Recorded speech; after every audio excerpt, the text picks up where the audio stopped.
let's look at some ACDC again. I am Midnight Strike 3625, and this is not a formal review. Let me just start out by saying that this is more of an overview, if you will, of the first box set I ever obtained, and that is, of course, Bonfire, which came out in 1997. So, like I said, this is an overview, so I'm not going to be assigning any numerical scores or kind of giving my opinions on each and every little song. I just kind of want to talk about it, because as this is not an official album, I'm not really going to count it in my discography, but I still do want to talk about it and shed some light on it, as I will with backtracks.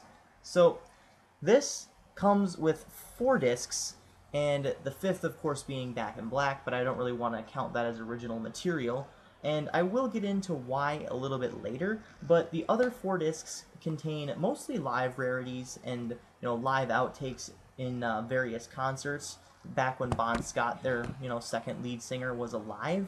And the other one contains studio outtakes and demos from mainly Highway to Hell, and there was a few from Let There Be Rock, and of course a unreleased track entitled School Days. Now, of course, School Days is a cover, it's not an original song. It was a cover done on their original Australian release of High Voltage, TNT, sorry, it was on TNT, their second album, and it was a cover of the Chuck Berry song, and I actually listened to the Chuck Berry song, and I gotta say, AC/DC's smokes it. It explodes it, hence the name TNT. It just blows it right out of the water. Watch it explode, and it just got a lot more energy, and it just seems a little bit more bluesy, I suppose, than what Chuck Berry initially wanted it to be, or wanted it to sound like.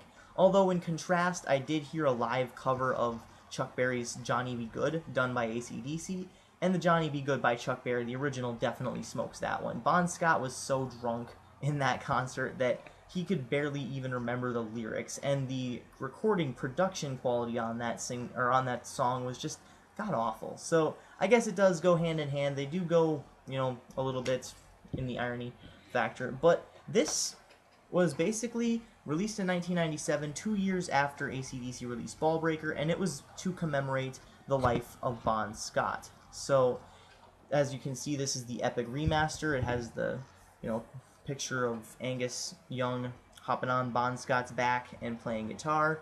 It folds out like so to show everything. See? And it's even got pictures of Bon Scott as a little kid with his bagpipes.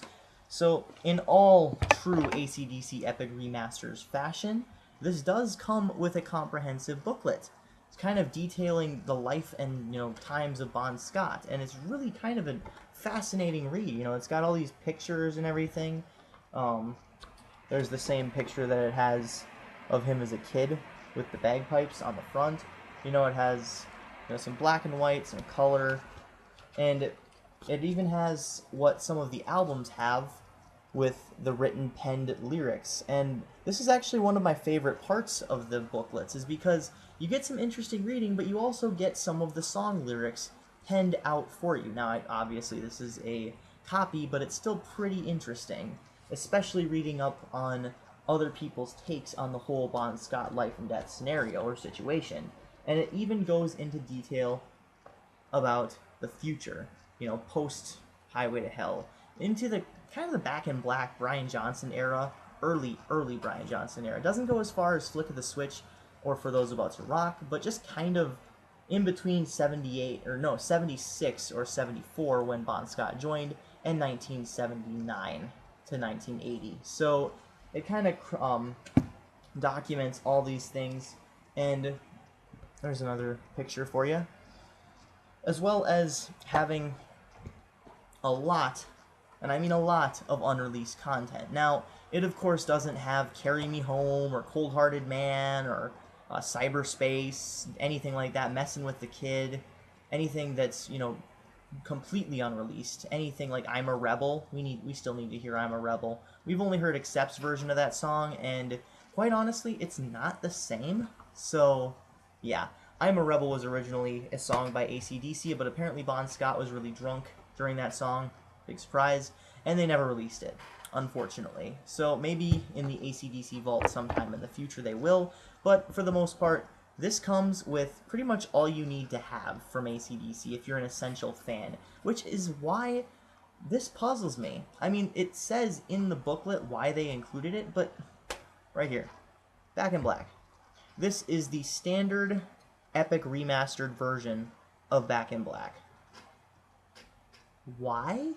Why was it recorded, or why was it included in this package? I mean, I don't get it for the life of me. I mean, I know that it was the album that was recorded as a tribute to Bon Scott, but why put it in the Bonfire box set? Why include it? Because for me, it just doesn't really make much sense, because mostly everyone, I mean everyone who has Bonfire or wants to go out and buy Bonfire is going to have Back in Black because they are a huge fan of AC/DC, such as myself. Back in Black was the first album I ever owned by AC/DC.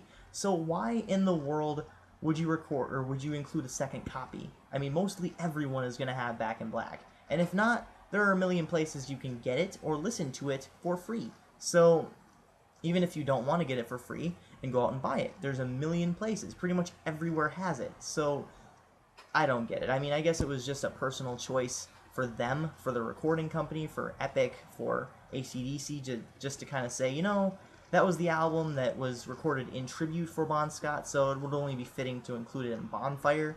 But it still doesn't really make much sense, because it doesn't come with any of the, you know, the liner, however you pronounce it, notes, or any of the pictures that the Back in Black album came with, and it's just kind of a mess. So, other than that, I am going to touch on the CD entitled, right here, Volts. So, it takes me a while to actually get the CD out, because every single time I try to show you guys something, I accidentally hit the button to stop the video, and I've recorded this like 3 times, so it's kind of pissing me off. But Volts is AC/DC's sort of bonus track CD for studio outtakes. And this is why this is my favorite, is because it contains School Days, it contains my favorite version of Sin City, Live at the Midnight Special. I know it's live, but it also contains Dirty Eyes, which is a demo for Whole Lotta Rosie with different lyrics and a little bit of a variation of guitar melodies when compared with Whole Lotta Rosie itself. It contains Backseat Confidential, which is another version of Beatin' Around the Bush. It contains a very early demo of If You Want Blood, You've Got It. Of course, there's minimal differences between the studio version and the demo, with the exception of Bon Scott's voice sounding a little bit more organic and less raspy, like he's about to, you know, like he's drunk or something. But I do like the studio version a little bit better than the demo version, but it's still really cool to kind of listen to it and know the origins of each and every song. So I'm going to put this back here. It might take me a little bit, so bear with me, please. Everything else here, there was a movie, there was a concert movie, Let There Be Rock Live at Paris. It wasn't really like an actual feature-length film, although that would be pretty sweet to have the original band members of AC/DC play themselves in a film. That would be really awesome. But they've got Let There Be Rock the movie, Live in Paris, 1977, I believe, but that's what these 2 discs sort of document right here. So, on the back here, now that we get to the back, I've got to grab this, fell on the floor, just put it here for now. On the back here, we have a catalog right here. We have kind of the track listing. So, right here on the Live at Atlantic Studios, this was 1976, or 77, excuse me. It's interesting because it was recorded live in a studio, so it's like the best of both worlds a little bit. So it has 8 songs, and I don't know, they just kind of have a really raw kind of feel to them. I don't really necessarily like them better than the originals, but it was really cool to kind of have a little bit of a mix when it comes to live and in a studio, and they were played, I believe this was played on the radio as well. There's a radio broadcast in the beginning where the public broadcaster was announcing that it was AC/DC as well. So I'm not sure if it was on live radio or what. Right here, Let There Be Rock, the movie Live in Paris. And part 1 and part 2, this is the whole concert right here. 14 tracks, and it kind of shows the cover, which actually looks a lot like the actual cover for Let There Be Rock, but it's a little bit different in the gradient for the sky, and it doesn't show the entire band in the background. It basically just shows Angus. So I don't know why they decided to do that versus actually, I don't know, making a cover for it. So, or releasing it on VHS and DVD and Blu-ray. That would be awesome. I would buy it. The next one, like I said, Volts. Just a bunch of studio outtakes and a few live tracks. I think She's Got Balls was live. Bondi Lifesaver. Was it Bondi Lifesaver? Yep, it was Bondi Lifesaver. That version would actually later be released in the Plug Me In box set, and it would be a video, so you'd actually get to see the concert. She's Got Balls, while it's not my favorite song, you know, it was pretty cool to hear live, as I hadn't really had much experience seeing or hearing AC/DC live, or at least that song, because they don't really play it that much.